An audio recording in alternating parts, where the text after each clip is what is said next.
Cheyenne Leskanic is the founder of Three Medicines Longhouse, a wellness brand that offers yoga, breathwork, and birth support services to help women throughout their pregnancy and postpartum journeys. More than just practices she offers, yoga, breathwork, and motherhood are foundational aspects of Cheyenne's own recovery and lasting joy. We wanted to understand how her addiction and sobriety unfolded in her early life, and how the three medicines she discovered then continued to work for her today. Thank you so much for joining us. If I could just ask you to please introduce yourself to our audience and tell us a little bit about yourself. Okay, so I am Cheyenne. I am a recovering drug addict and alcoholic. I've been sober since May 5th, 2009. I live in a beautiful home. We have 4 kids, a dog, some chickens, husband. It's kind of my life now. And that's me. And tell me a little bit about the practices that you run. So I am a yoga teacher and a birth educator and a doula. So I have been a yoga teacher since, over 10 years now. I have been teaching and leading yoga. I got into the practice of yoga in my sobriety, and I've been basically, going through and guiding and working with teachers and teaching ever since. But I also do birthwork education because it's just, I really love women, and I love helping women experience something so wonderful and life-changing in the way that I can. So there's so much about your work that I want to talk about in a little bit. But first, I feel like it's important to give a little bit of context about where your story begins and what led you down this path. So could you just take me back to your life growing up? Yeah, so I actually grew up in Southern Ohio, and it was a mostly very small town. It wasn't too terribly small, but it was mostly a farming town. And, I grew up with 2 brothers and a mom and dad, and it was an interesting experience. I'm going to give my parents their own anonymity of, everything. But for the most part, it had good and bad parts to my childhood. I definitely always had felt very disconnected from where I was, the land that I was on, the town I was in. I didn't really have that many connections or feel comfortable or like it there. But I did ride horses my whole growing up. And that was an experience that helped me really connect with at least some part of something that was good and bigger than me and that I liked and enjoyed.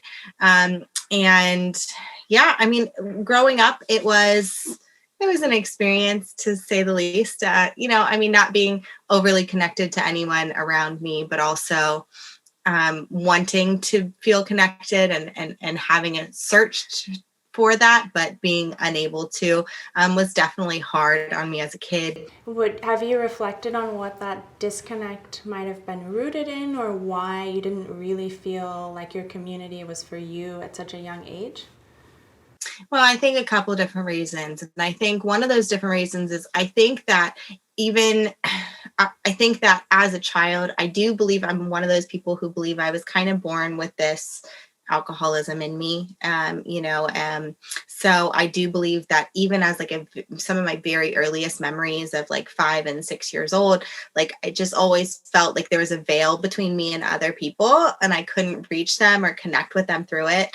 And I was raised in, an on again, off again, non-denominational Christian household, and that didn't feel connected to me either. Also, it wasn't we weren't really in depth into the faith or anything, but I didn't connect with anyone there or what they were telling me. It just didn't, feel real. So as I've looked back, it seems like also, I did definitely, I wanted to find that tradition, that culture, that those connected, those people. I don't know where that search inside me came from exactly, but I did always want that. And then I mostly felt just unable to get it. So I just know that as a child, looking back, I was definitely searching for something more than just what was given. Yeah, I think you've already touched on this a little bit, but my next question was, how did addiction begin for you? And what was going on around you, both internally and externally that you think might have contributed to that? And I think you're touching on that already with this sort of underlying sense of disconnection. Yeah. So like I said, because I believe that I was, basically born an addict, I'm not necessarily saying that it started at any point in time, right? I just believe like it was a deep, kind of hole in me somewhere, right? That I just wasn't able to fill with anything good. And because I couldn't fill this hole with anything good, and I had this disconnect and this veil from other people, I searched out how to just feel better, right? And since I didn't have that loving connection with a higher power or even people around me, really, then, I searched for what I could. And during that search, I found, drugs and alcohol made me feel better. And they didn't get rid of that connection, but they helped me not care that connection wasn't there, right? They just took that away from me, that anger and sadness and pain. I like to describe it as, when I first found drugs and alcohol, I was so tired. And as a kid, I don't think kids should be exhausted, right? But I was like exhausted from having to like live normally. Even as like a 10-year-old, I remember like being tired of like having to interact with people or, doing small tasks. Like it was exhausting because I felt so disconnected from, the world at large or whatever.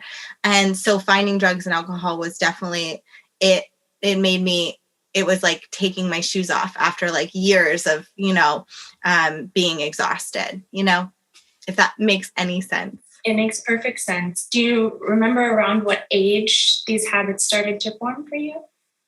Yeah, I was pretty young. I would say they started mostly in like the 5th and 6th grade, which is very young for someone like me. But, I was out in the middle of Ohio and I had some really hick friends and they had alcohol and, so that's how it really started. And very soon after I actually found alcohol at that young age, other drugs were introduced by my friends' older brothers and stuff like that. And because also I did search for it. I did search for, more of it. I actually got in trouble with the law the first time when I was like 13 years old. And they sent me to drug and alcohol classes. And I actually like found a boyfriend at one. I was like, that's probably not a good idea, but so that's like, that was my thing. Like the habits just started early and I continued to search for them at a very young age. So I was able to find them also. I know that you've written about intergenerational trauma and maybe there being a history of mental illness in your family. Were you aware of any of that at the time? Probably not. You were really young.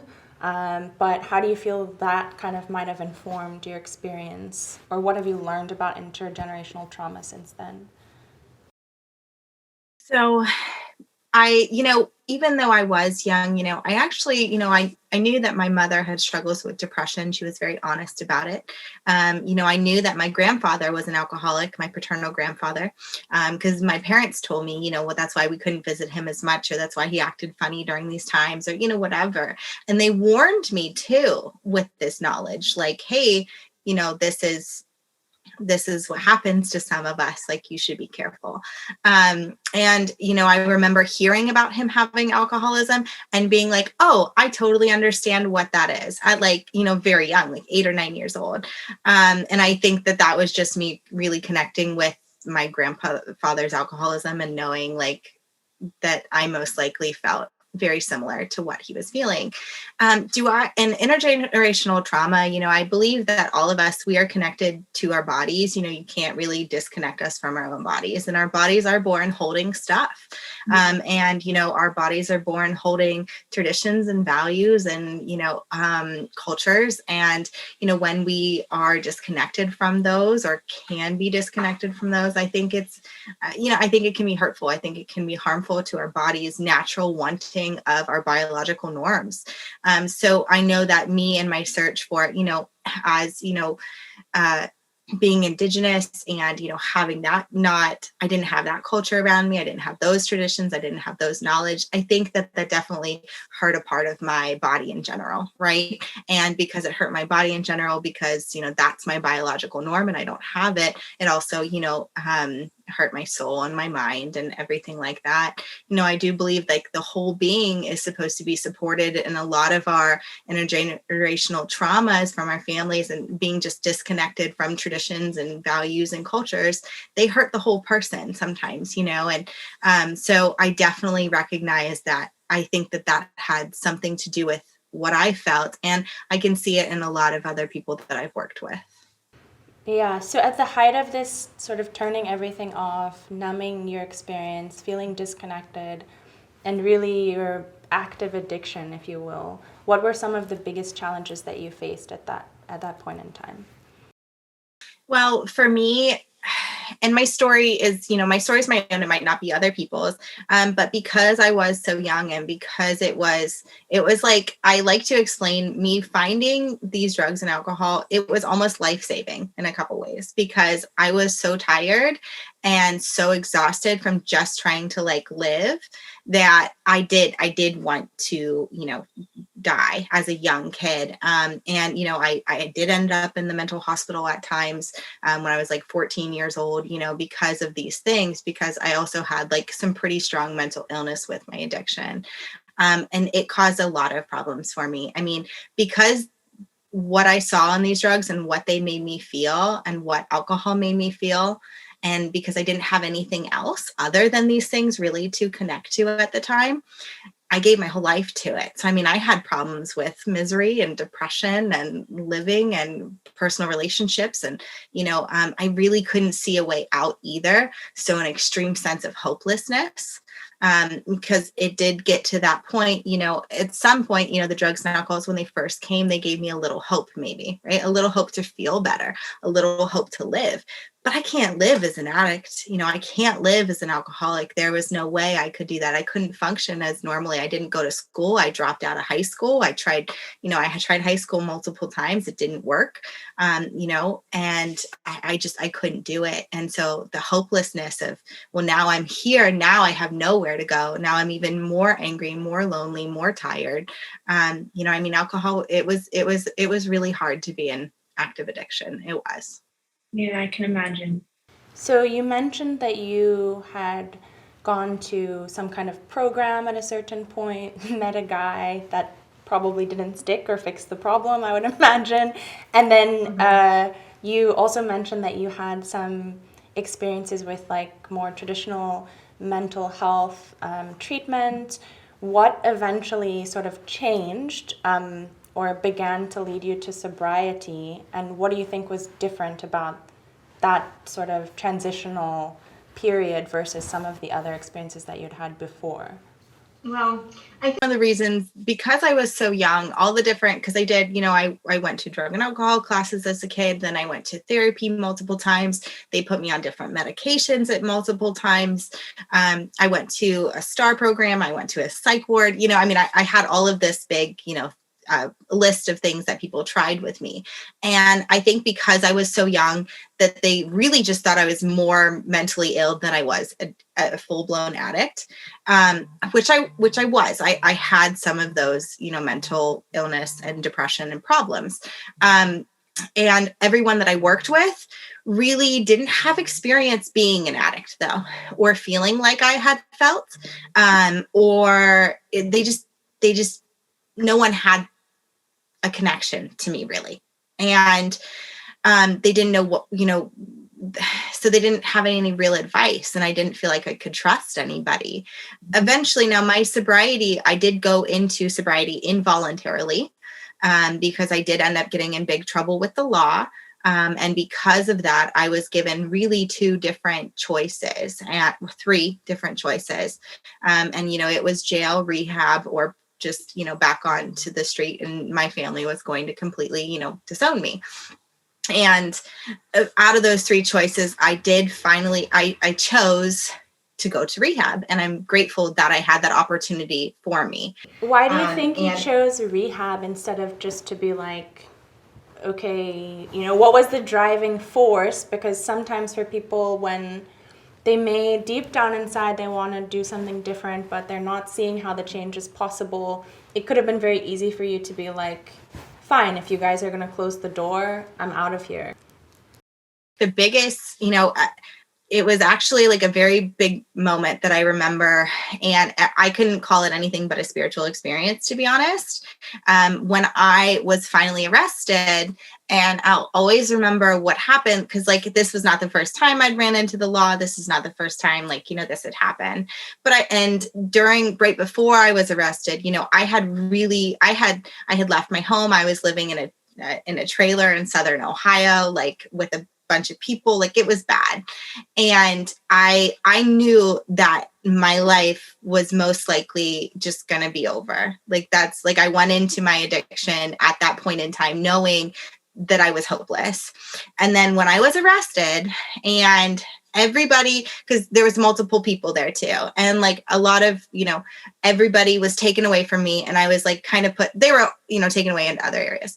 And I was put into this area like alone by myself. I heard a voice and it said, Cheyenne, this could all be over now. And that voice was enough to give me hope of like, oh my God, I don't have to, maybe I don't have to live like this. Maybe there's another way. So maybe I think internally, I wanted something more the entire time, you know, at this searching for something, but I really didn't think I could have it. I really didn't think it was going to be for me, but that voice gave me the ability to think, wow, like all of the men are taken away, all of everything are taken away. Like I have a chance, and maybe it could be different. And that's the only thing. Like, I wish I had like some kind of like something else, but it was just this small, tiny voice telling me that it could change. You also wrote in that same article that sobriety and yoga have a lot in common. What do you mean by that sobriety and yoga have a lot in common? Well, so sobriety is, so first, you know, they're not mutually exclusive. I mean, you can be yoga and not be sober. You can be sober and not have yoga. But the basis of these two things, I mean, you have willingness, you have discipline, you have a connection of mind, body, and spirit at the bottom of them, right? And those things are indispensable in both of those programs, right? In sobriety, you absolutely have to have willingness. You have to be able to be uncomfortable. You have to have dedication and discipline of some sort. And it's about getting your mind and your body and your spirit in some kind of a connection. And you have the same thing in yoga. When you have yoga, you need your mind, your body, and your soul to be connected, to come down and join as a, you know, trinity of sorts with each other. And then you need willingness, you need to be uncomfortable, and you need discipline. So both of those are really good foundations to each other. They're good foundations to sobriety, and yoga is a good foundation to, sobriety. Sobriety is a good foundation to yoga. Yeah. Is that your rooster, by the way? That is my rooster. I'm sorry if you can hear him. It's cool. Tony's house also has chickens now, and they got a rooster. They didn't have one at first. I guess also the women who are still like fresh in their recovery, they were like, probably didn't need that. They were like, this guy needs to go. He's waking us up way too early and stuff. Okay, That's cool though. Okay, so then my next question is, what is pranayama? Am I saying it correctly? Yes, you are. And how can it aid people in all forms of recovery, be it from addiction or some other kind of health or mental health challenge? And pranayama is, so prana means, a breath or life force, and yama means control. So it's about breath control. And what the beautiful thing about breath and prana is breath is really, in all deep and ancient religions, breath is an absolute indispensable thing to work on. In ancient Hebrew, the word for breath was also the word of spirit, co-combined. So you could have spirit or breath. They both entailed the same thing. So when you have prana, you have breath, you have life force, the same kind of thing in a lot of different ancient languages. And about control means really controlling that life force, controlling that spirit, controlling that breath. So when you have these things, this practice is about really getting deep into your breath and your spirit. And it's about really working with controlling that breath, that spirit. And what that means is, a lot of like we breathe all day long in and out. It's completely mindless, right? Like you're breathing right now, I'm breathing right now. We're not paying attention to it. But really coming down and getting in-depthly intentional with that breath, with that spirit connection, with that being able to control it. Science has shown how good it is for the mind, for the body, and your sense of self. Also, really developing a deep sense of self connected with the breath, which is connected to all things and connected to the spirit. I would recommend breath control for any type of, meditation, for any type of anxiety problems, for any type of, getting into addiction, getting out of addiction. I think all of us in sobriety become, we're very uncomfortable at first. We're very confused. We're very disconnected from our own bodies. Usually that's intentional because a lot of people come with a lot of trauma, but we have to get back in our body. We have to, or we can't succeed. So having that breath control as a step to get back in our body is really helpful. There are a lot of people who probably, as you know, I'm sure you've encountered some people who are maybe new to the practice, but they don't really give yoga or meditation a chance just because they feel uncomfortable or they're in a new sort of unfamiliar space, and to them, they've never done anything before that's just asking them to sort of be still and get into their body, and then they're just like, no, this isn't for me. What would you say to encourage that person who might feel that way but really benefit from yoga practice? So, first, there's a lot of people who don't want to practice yoga, and they have the personal anonymity to do that. Like, yeah, you can have your autonomy, but a lot of people, just like you said, are backing off for the wrong reasons, right? They might be backing off for the reason that they don't know how to be still. They don't want to be uncomfortable. They don't feel ready or as well as other people maybe in the room or something like that. And I would just want to tell people that, connect with a teacher or people and listen to people's stories that, maybe like me, who, like, when I teach class, like I'm very aware that, some people in Shavasana, when they're laying down, they're tapping their fingers because they don't want to be laying down anymore. And they just want to get out of their head and body, and I tell them, hey, that was me too. Just becoming humble and knowing that you're actually probably not that unique by not being still. That is the human condition, is we're not able to be still very often. And this is the whole point of trying it, to try it and be uncomfortable. I love that we are spiritual beings having a human experience. And this human experience, most humans on this planet are not very good at being still, wanting to be uncomfortable, any type of suffering, physical stretching, all of it is, we're not very used to it. And as a spiritual being, though, we do need to, get acquainted with it at times for our own spiritual self, as we do have one. So I would just recommend, keep going. If it makes you uncomfortable, that might be a good thing. And to keep practicing or try it because, of what it could lie for you. And it was the same way for hundreds of other people feel exactly like you. I want to talk about what happened after you tapped into your own recovery. You've said that you had a dream about where you were being called to next. And I also just wanted to share that after the loss of her mom, the founder of Toni's house also had a dream. Her mom had been living in this home and the home was sitting empty, and she had a dream that she should convert the home into a space for women who needed a safe place to go, and that's how Toni's house was born.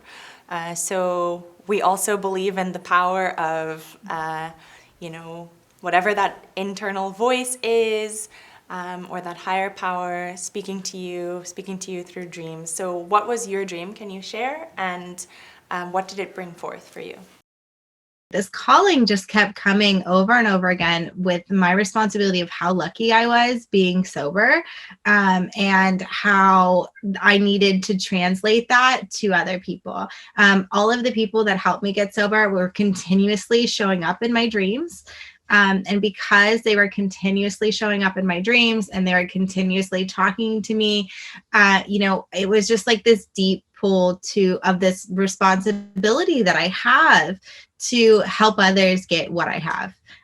or, help others through whatever they're going through if I can relate to them, and to share and relate to people in those ways.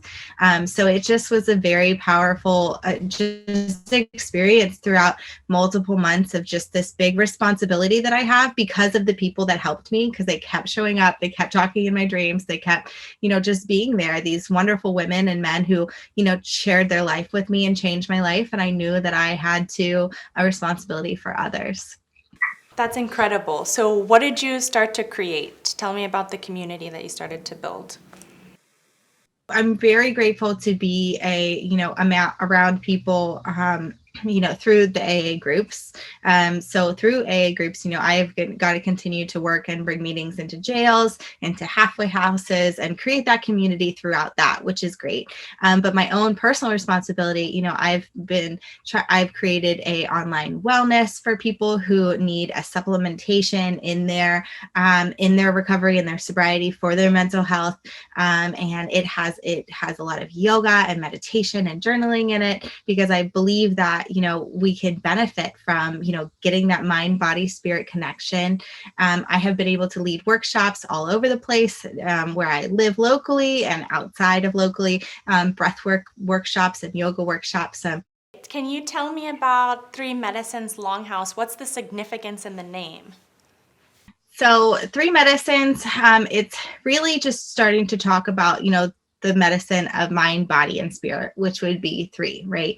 I think 3 is a wonderful number, and it's really devoted to the medicine for your mind, a medicine for your body, and a medicine for your spirit, all encompassing. That means you, right? Because we are all of those things. You can't not connect to your body, not connect to your heart, not connect to your mind, right?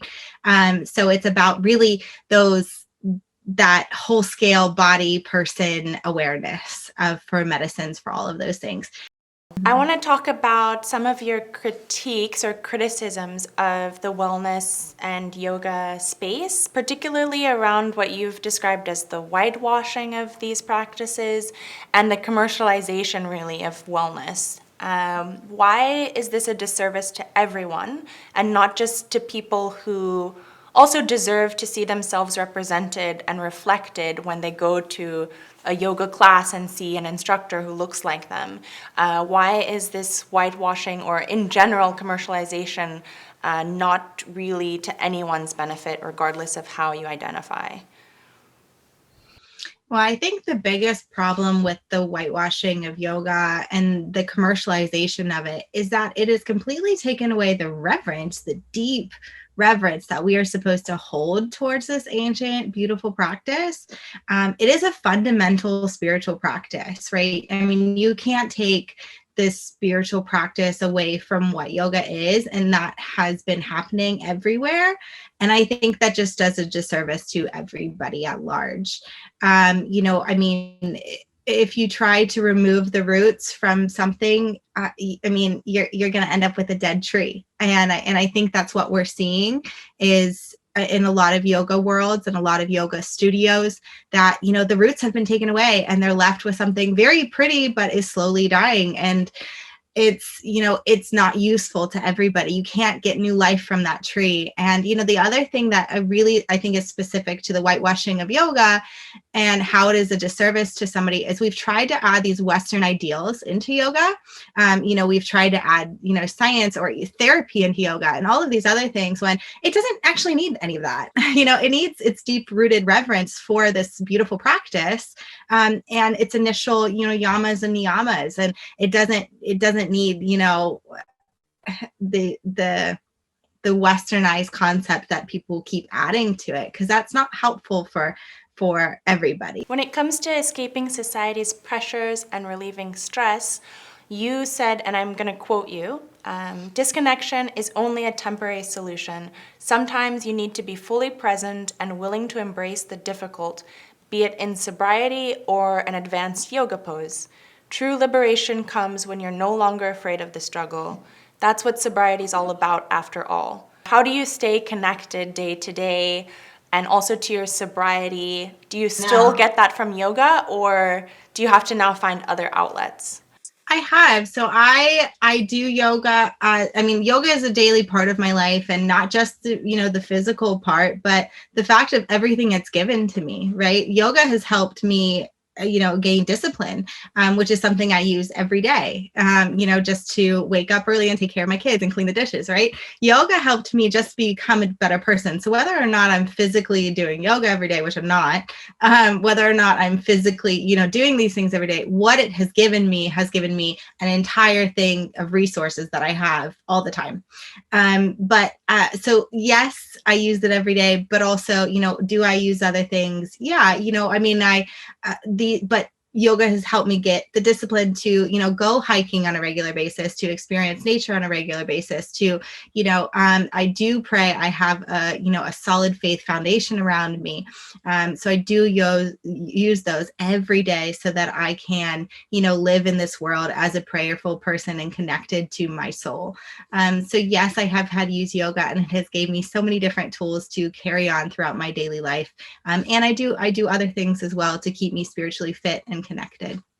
You're still young and you've experienced so much of life's like trials and tribulations, and also successes and wonderful things. You've accomplished so much already. Where do you think that all of your sort of very deep wisdom comes from? I mean, you're into birth practices.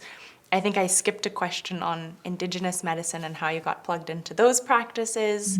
But yeah, where does that come from for you? And then maybe if you can just touch on what's next. So for me, I mean, I am young, I did everything at an early age. I was an addict at an early age. I got sober at a young age. And then I've continued to grow in my sobriety at a young age. But I think like all of my consciousness has really come from those around me helping me get connected to my creator. Ultimately, that's where it all comes down to. I believe that I've been handed so much responsibility, and with that responsibility comes to know people, myself, and the world deeper.